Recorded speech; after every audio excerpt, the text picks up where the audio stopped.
এটাও এমনি না লেগে ভাঙায় ফেলি।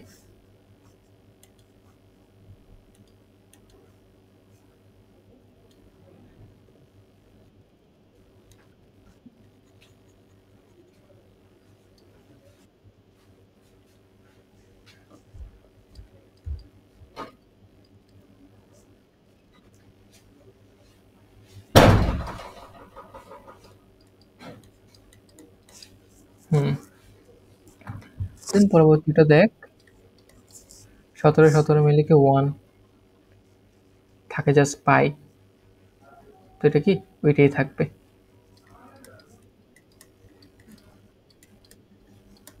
17 আর 34 মিলে 2 পাই হয়ে যাবে। 2 পাই থাকলে কি চেঞ্জ আসবে না। এটাই থাকবে। আর আমরা প্লাস মাইনাস নিয়ে চিন্তা করতেছি না, এখানে স্কয়ার আছে। সিমিলারলি 34 আর 34 কাটাকাটি পাই থাকে। পাই থাকলে নো চেঞ্জ।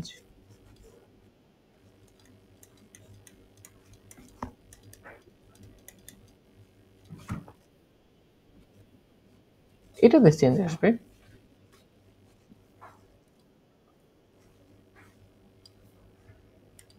এখানে 17 পাই আর 34 ভাগ হয়ে কত? পাই/2 আসবে। তার মানে এটা করতে হয়ে যাবে 10 স্কয়ার। তো 6 পাই, 6 আর 34 কাটাকাটি করলে 3 পাই/17। তো আমার এখানে sec একটা আসলো 3 পাই/17, tan একটা আসলো 3 পাই/17।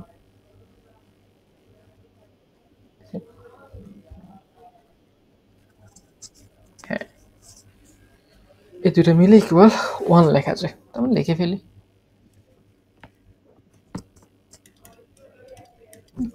সমস্যা এরেজ করছে, এই দুইটার মধ্যে কোনো মিল নেই। দেখছো? মিল আছে? তাহলে কি করা যায়?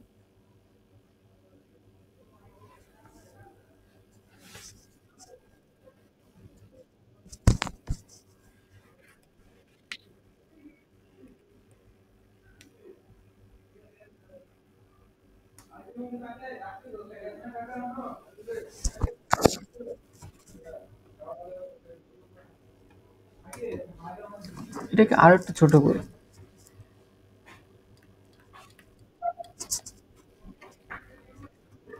5/17 অলরেডি ছোট আছে অনেক।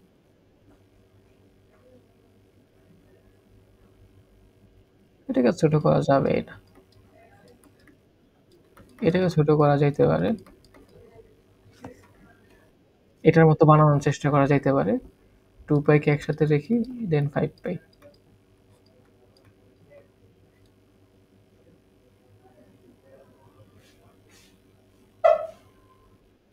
অথবা আমরা এটাকে এইভাবে চিন্তা করতে পারি।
আচ্ছা, এটা তো কোনোভাবে হইতেছে না।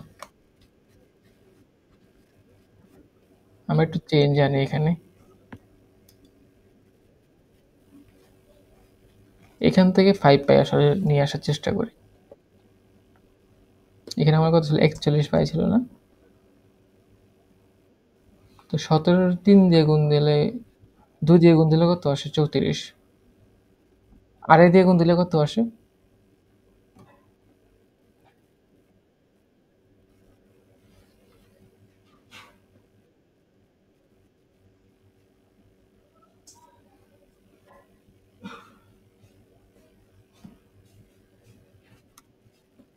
42.5, 3 দিয়ে গুণ দিলে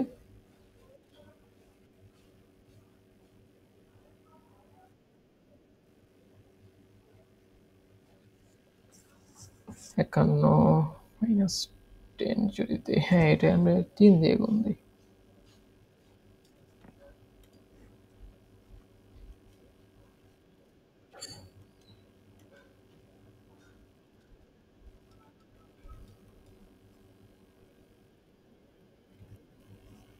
ঠিক আছে? এখানে কি থাকতো? 10 পাই থাকতো না?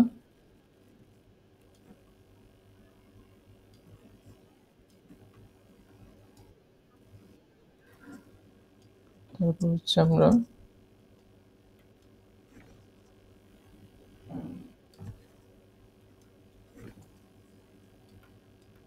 ঠিক আছে?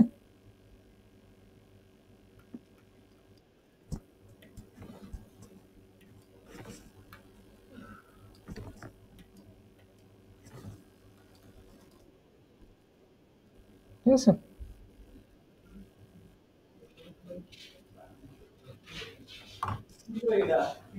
তাহলে এখানে এরকম হইলে আমার 3 থাকতো না? কটই থাকে। আচ্ছা কটটা 10 কেমনে বানানো যায়?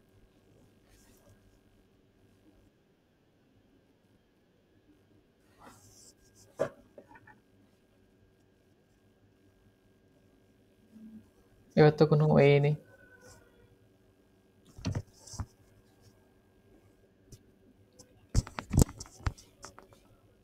না, এটা তো ঠিকই তো আছে। 3 তো 17 এর সাথে, তাই না? এটার সাথে তো কি 51 কে 34 দিয়ে ভাগ দেখ।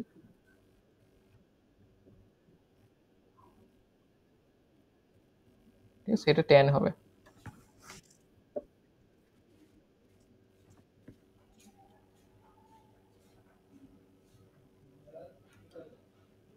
একটু বড় করে লিখি।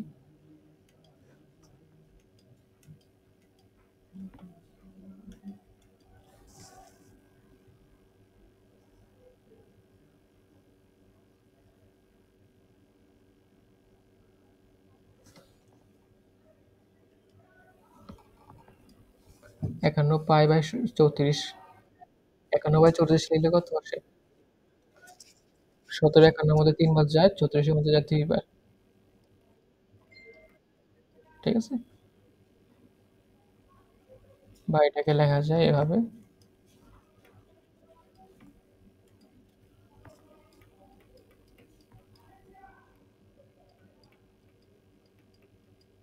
ওকে?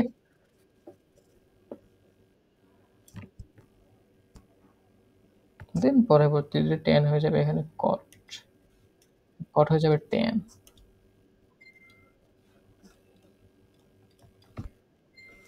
ওকে? দেন 1 প্লাস 1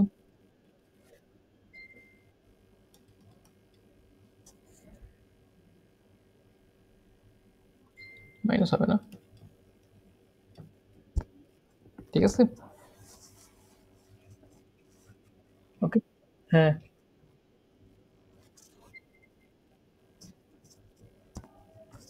এটা এটা ইয়ে ধর তাহলে কি এখানে মাইনাস আছে না? তো আমি এখানে কি হয়ে যায় মাইনাস হয়ে যাবে। sec minus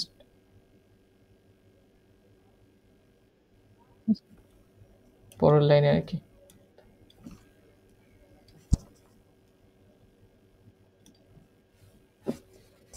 sec square minus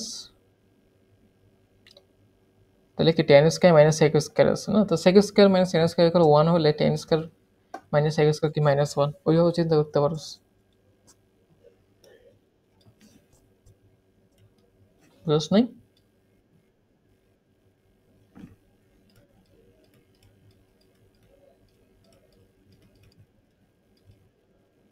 ঠিক আছে?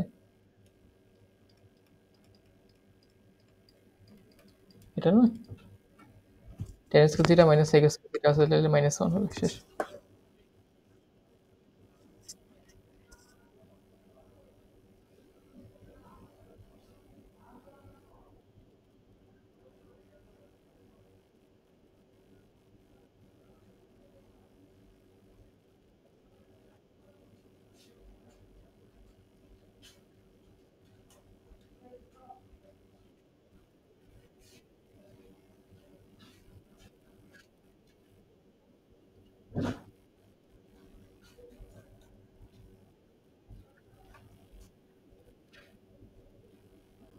আচ্ছা, এরপর এই ম্যাথটা আশা করি পারবি।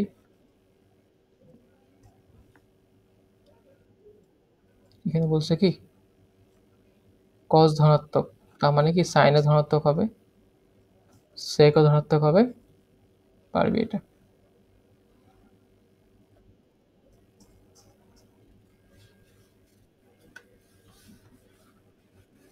এখানে থিটার মান π/2 থেকে পাই পর্যন্ত, এটা কিন্তু সূক্ষ্মকোণ না, এখানে থিটার মান বড়।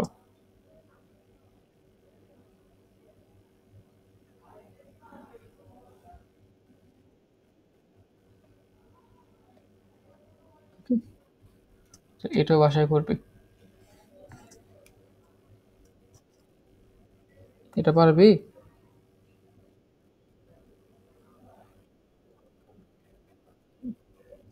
সেম ম্যাথটাই 9-10 ছিল।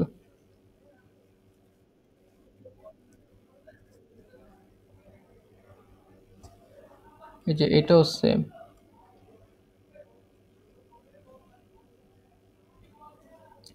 তো এখানে থিটাটা আসলে কোন জায়গায় অবস্থিত?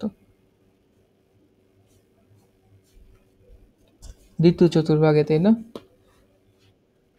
তাহলে আমার এখানে কে কে ধনাত্মক হবে? এটা ধনাত্মক হবে, সাইন ধনাত্মক হবে, সাইনে ধনাত্মক আর আছেই। আর বাকি সবাই কি হবে? ঋণাত্মক হবে। তাহলে ত্রিভুজে কি আমি বাকিগুলা বাই করব এবং বাকিগুলো হচ্ছে ঋণাত্মক দিব।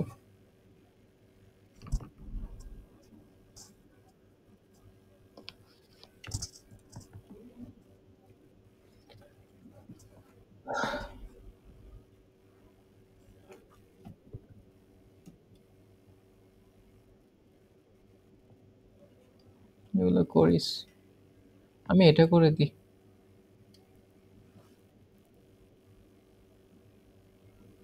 5/7।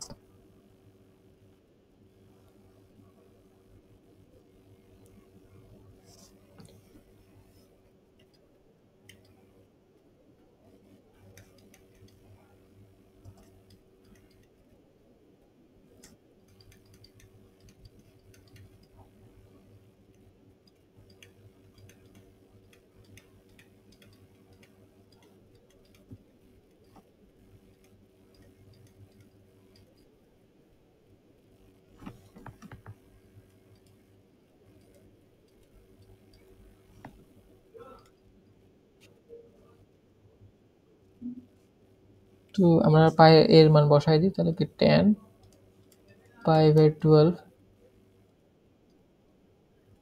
এটাকে কি 3a না? তাহলে কি π/4 লেখা যায় এটাকে?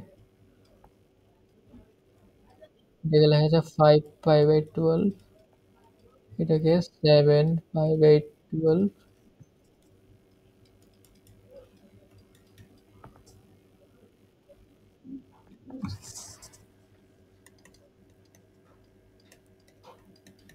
এটার ভ্যালু তো 1।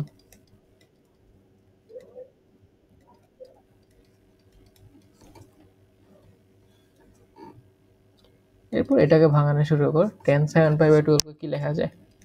tan 6π + π/12। এটাকে লেখা যায় tan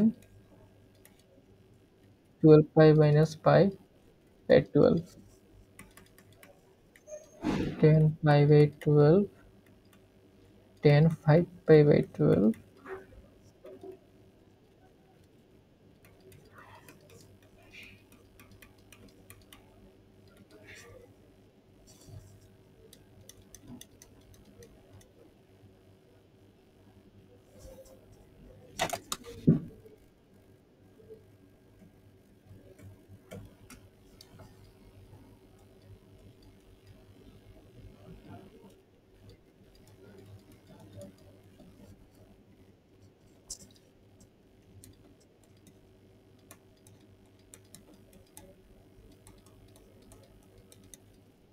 এটাকে লেখা যায় কি cot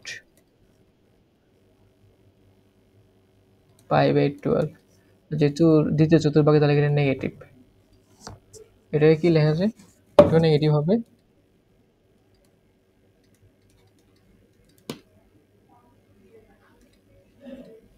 ঠিক আছে? তো এই দুজন মিলে তো 1 হয়ে যায়।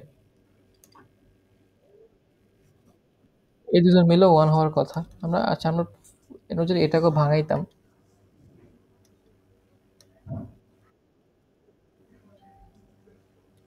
কোথায়? cot আর tan গুণ হইলে কি 1 হয় না?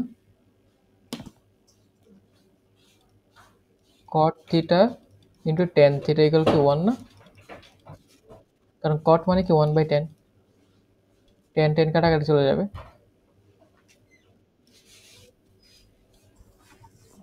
এটা যদি আমি ভাঙাইতাম তাহলে আমাদের এরকম আসতো যে 6 পাই মাইনাস পাই বাই 12, তাহলে আমার কি পাই বাই 12 এখানে কি আসতো?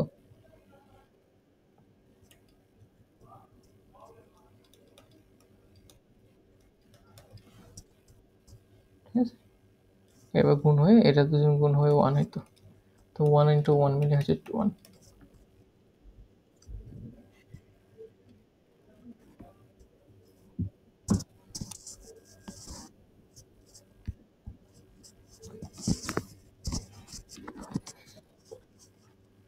তো ঠিক আছে।